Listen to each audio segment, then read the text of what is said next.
Ah, bonjour à tous, heureux de vous retrouver, chers amis, en ce dimanche de Pâques, 31 mars 2024, 10h-17h heure du Québec. Joyeuse Pâques à tous, merci d'être avec moi. Merci à ceux qui sont abonnés, merci à ceux qui vont s'abonner, tous ceux qui m'envoient des liens et des messages, toujours très appréciés. Merci à ceux aussi qui me saluent un peu partout quand vous me voyez. Ça me fait vraiment chaud au cœur, gênez-vous pas quand vous me voyez pour venir me saluer. Ceci étant dit, j'ai des choses à vous partager, là, c'est comme... Wow! Même assis, tu tombes par terre. Que tu sois croyant ou non, il y a tellement d'événements surnaturels qu'on pourrait qualifier même de bibliques qui se produisent en 2024 que même les non-croyants vont attacher leur ceinture. C'est complètement hallucinant.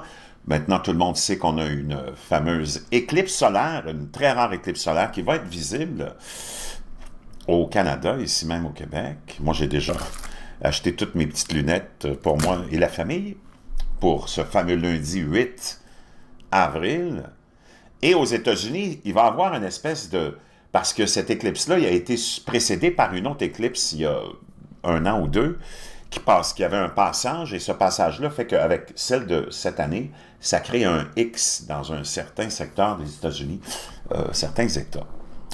Naturellement, il y a toujours beaucoup de frénésie quand ces événements-là se produisent, mais 2024 est particulière. Cette année-là, tu le sais, il y a 60 élections dans 60 pays, presque 4 milliards d'individus s'en vont voter, une bataille de pouvoir hallucinante, il y a des événements atroces qui se produisent, des guerres comme celle qu'on a en Europe, d'autres qui sont en train de se profiler. Il y a une escalade de tout ça en ce moment. On est en train de perdre le contrôle parce qu'il y a tellement de choses qui se passent derrière le rideau qu'on a tellement de distractions. Tu as eu le pont de Baltimore qui s'est écroulé. Ça avait l'air anodin même pour nous, mais c'est un des passages de navigation les plus importants pour la chaîne d'approvisionnement. Maintenant, on voit qu'il y a beaucoup de questions qui sont soulevées face à cet événement-là, encore là, qui avait été un peu... Est-ce que c'est du cinéma de prédiction, le film Left the World Behind, produit par Barack Obama sur Netflix, où on voyait ce paquebot qui arrivait sur la plage, qui était complètement pris de contrôle par une cyberattaque. C'est ce qu'on prétend ici qui serait peut-être arrivé avec ce fameux paquebot-là, mais je vais y revenir. J'ai quelque chose d'intéressant à vous partager là-dessus. Mais tu as tellement d'événements, c'est complètement hallucinant. Tout le monde connaît le fameux programme CERN, hein, le fameux espèce de... On va aller voir exactement ce que c'est, ce fameux CERN, ce projet qui existe depuis plus de 60 ans, hein, qui est cette espèce de tuyau, grand, espèce de... où on essaie de trouver l'antimatière pour essayer d'expliquer comment tout l'univers se tient, qui existe, qui a été fondé en 1954, là, c'est pas nouveau. Tu as beaucoup de gens qui pourraient penser que c'est nouveau, là, mais ça fait longtemps qu'on est en train de travailler, et c'est en Suisse. Depuis donc la fondation, tu sais, en 1954, le laboratoire CERN est situé à cheval sur la frontière franco-suisse, près de Genève. Il s'agit d'une entreprise, co-entreprise européenne, et elle compte aujourd'hui 23 États membres. Le fameux grand collisionneur de hadrons, LHC, c'est l'accélérateur de particules le plus grand et le plus puissant au monde. Il a démarré pour la première fois le 10 septembre 2008 et est resté le dernier ajout au complexe d'accélérateurs du CERN. Donc, c'est le fameux accélérateur, le grand collisionneur. Les faisceaux à l'intérieur du collisionneur entrent en collision à 4 endroits autour de l'anneau de l'accélérateur correspondant aux positions de 4 détecteurs de particules. Il va avoir le 8 avril. On va remettre ça en marche parce qu'il y a eu beaucoup de travaux qui ont été faits pour le rendre encore plus puissant. Et on va lancer ces fameux atomes, ces 2 atomes qui vont entrer en collision pour essayer de créer cette espèce d'antimatière qu'on sait qui existe. Le 8 avril 2024, le jour de... C'est quand même que tu voudrais inventer ça. Tu peux pas. Le jour de cette grande éclipse solaire. Et on va aller ensemble juste voir ce que un grand éminent chercheur, justement, qui travaille pour CERN, avait à dire sur ces espèces d'expérimentations qu'on fait là-bas. Un éminent chercheur du Grand Collisionneur de Hadron, le fameux LHC, affirme que la machine titanesque pourrait éventuellement créer ou découvrir des phénomènes scientifiques jusqu'alors inimaginables, ou des inconnus, par exemple, une dimension supplémentaire. Ils savent qu'il y a des mondes surdimensionnels qui existent et qui sont là, et on essaye de percer ce mystère-là. De cette porte pourrait sortir quelque chose où nous pourrions envoyer quelque chose par cette porte, a déclaré Sergio Bertolucci, le directeur de la recherche et du calcul scientifique au CERN, lors d'un briefing avec des journalistes. Wow! Imagine-toi, ce qu'il dit, c'est incroyable. De cette porte, parce qu'on crée des espèces de trous noirs aussi, on dit minuscules, il n'y a aucun danger, mais on cherche et veulent savoir ce qui se passe dans cette matière, antimatière, pour essayer d'expliquer comment tout se tient. Et de cette porte pourrait sortir quelque chose, où nous pourrions envoyer quelque chose par elle. Qu'est-ce qu'on attend? Je ne le sais pas. Mais je peux te dire une chose, c'est très, très, très inquiétant. Donc, l'éclipse solaire, CERN qui se remet en action le 8 avec cette collision où on essaye d'aller ouvrir ses portes. Tu as la NASA qui envoie dans le Soleil des espèces de fusées dans un projet qu'on appelle APEP. La NASA va lancer des fusées dans l'ombre de la Lune pendant la grande éclipse solaire nord-américaine. Les fusées seront chargées d'observer la façon dont la chute soudaine de la lumière solaire affecte l'ionosphère, ce qui permettra de mener de meilleures recherches pour garantir le bon fonctionnement de notre monde de plus en plus dépendant des communications.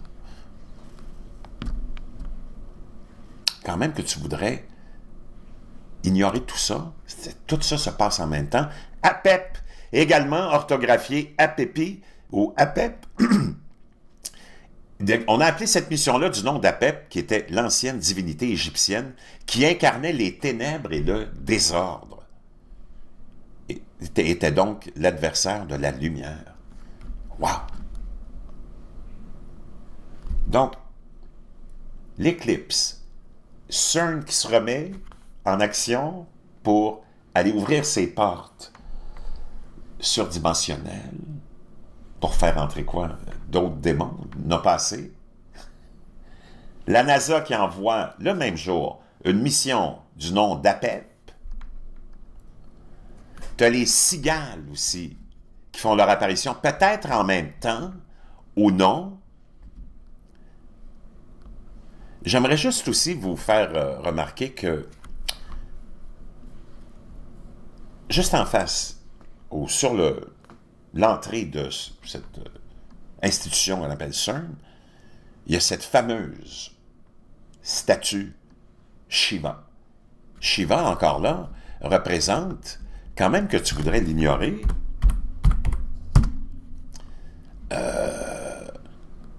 Shiva, donc donnée par l'Inde, j'imagine,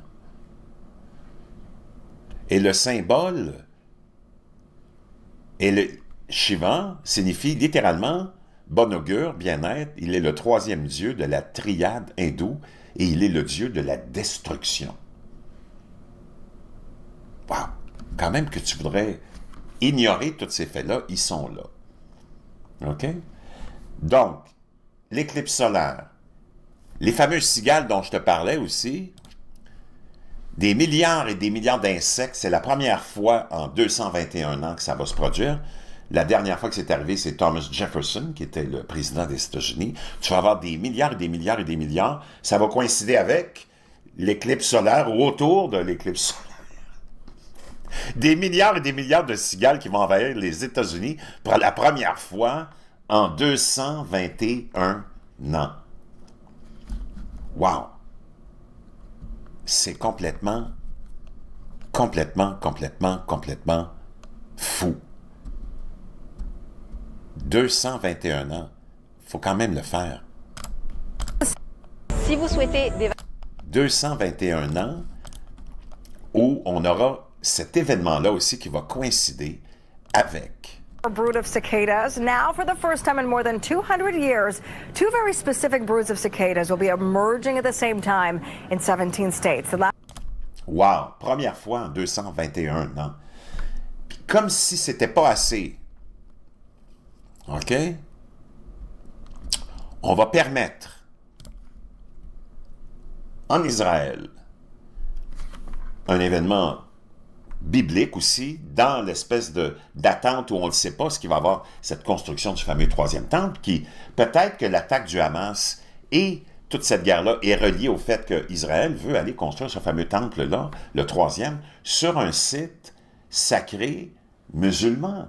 On en est toujours à la guerre des religions, n'oublie jamais ça. Et là, on va permettre le fameux sacrifice des génisses rousses. Oui, à condition que les vaches n'aient aucun défaut, il y aura un sacrifice. Ils seront brûlés pour obtenir des cendres qui serviront aux cérémonies de purification. Wow! Et tout ça se passe en ce moment. Le fameux sacrifice qui va permettre les autres sacrifices maintenant, peut-être le troisième temple, dans la fameuse prophétie biblique, les fameuses génisses rousses vont... La génisse rousse est le troisième temple dans la prophétie de la fin des temps. L'Éternel dit à Moïse et à Aaron, c'est une exigence de la loi que l'Éternel a ordonnée. Dit aux Israélites que vous apporterez une génisse rousse sans défaut ni défaut et qui n'a jamais été sous le joug. Ce sera une ordonnance durable tant pour les Israélites que pour les étrangers vivant parmi vous. Le dôme du rocher se dresse de manière provocante sur le mont du temple. Donc, là où se trouvait autrefois le Saint-Temple, le second temple a été détruit par les Romains en 70, après Jésus-Christ, après que le peuple juif se soit battu pour garder le temple pur des Romains.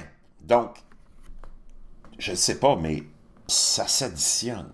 Ça s'additionne de façon complètement hallucinante. Et c'est pas tout. On aura un alignement des planètes aussi. Tu as 5 planètes. Un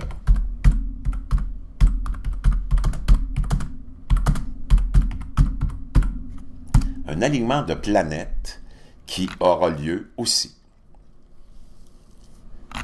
pendant notre fameuse durant ou autour de cette éclipse solaire. OK? Donc, le 4 avril, 4 planètes apparaîtront ensemble dans le ciel du matin. Ben avec plutôt, il est vrai que 5 planètes s'aligneront. Mais là, on parle de plutôt récemment, c'est la conjonction planétaire. OK?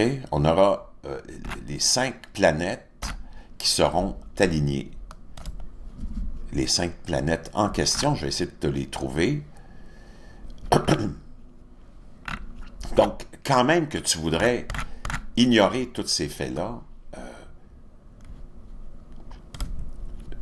c'est très difficile de digérer tout ça, mais c'est là. Donc, j'essaie de trouver ces... Neptune, Vénus, Saturne et Mars seront alignés. Donc, on récapitule tout ça, on regarde ce qui se passe en ce moment. Je peux te dire une chose, il y a des raisons, sans vouloir effrayer les gens, là. Puis tu as même toutes les autres nouvelles qui concernent le fait qu'on dit de ne pas envoyer tes enfants à l'école pour cette éclipse solaire-là, de ne pas Puis on a eu des éclipses solaires quand on était jeune, on était à l'école, puis qu'est-ce qui s'est passé, tu sais, mais là, on dit, gardez vos enfants à l'école, faites des provisions, on s'attend, on voit tous les riches sont en train soit de s'en aller en Nouvelle-Zélande, se font construire des bunkers, des lits, dans l'éventualité d'un apocalypse ou d'une guerre nucléaire. Mais si tu additionnes tous ces éléments-là, sans vouloir effrayer qui que ce soit, je peux te dire une chose, wow! C'est plus que le client demande, puis c'est du jamais vu. Préparez-vous, le 8 avril, ça va devenir complètement gaga. Le passage de 1999 au siècle 2000, c'est rien comparativement à ce que je viens de te partager là. Puis j'ai même pas tout partagé. Aïe, aïe, aïe, aïe, aïe, joyeuse Pâques!